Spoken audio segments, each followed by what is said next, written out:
शेतकऱ्यांसाठी आजच्या सर्वात मोठ्या टॉप आणि ठळक बातम्या आपण या ठिकाणी पाहतोय। पहिलीच बातमी निघते जरांगेंचं मुंबईत आंदोलन, दोन्हीपैकी एकच रथ माघारी येणार, विजयाचा किंवा अंत्ययात्रेचा जरांगे ठाम।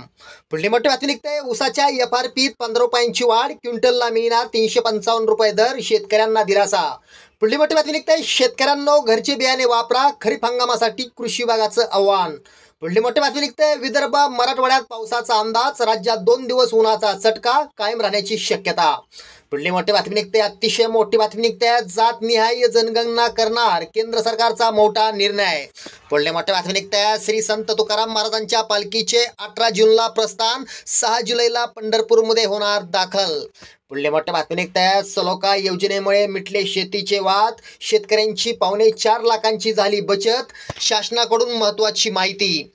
पुढली मोठी बातमी निघते कांदा विक्रीतून नफा नव्हे होतोय हजारांचा तोटा, आंतरराष्ट्रीय बाजारपेठेत भारतातील कांद्याची पकड सैल।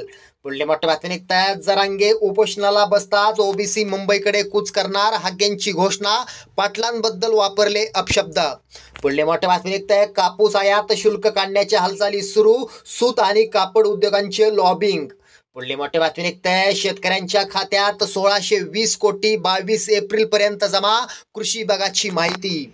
पुढली मोठी बातमी निघते लाडक्या बहिणींनी हे काय करून ठेवलं, राज्याची तिजोरी रिकामी, 1,32,000 कोटींचं कर्ज सरकार काढणार।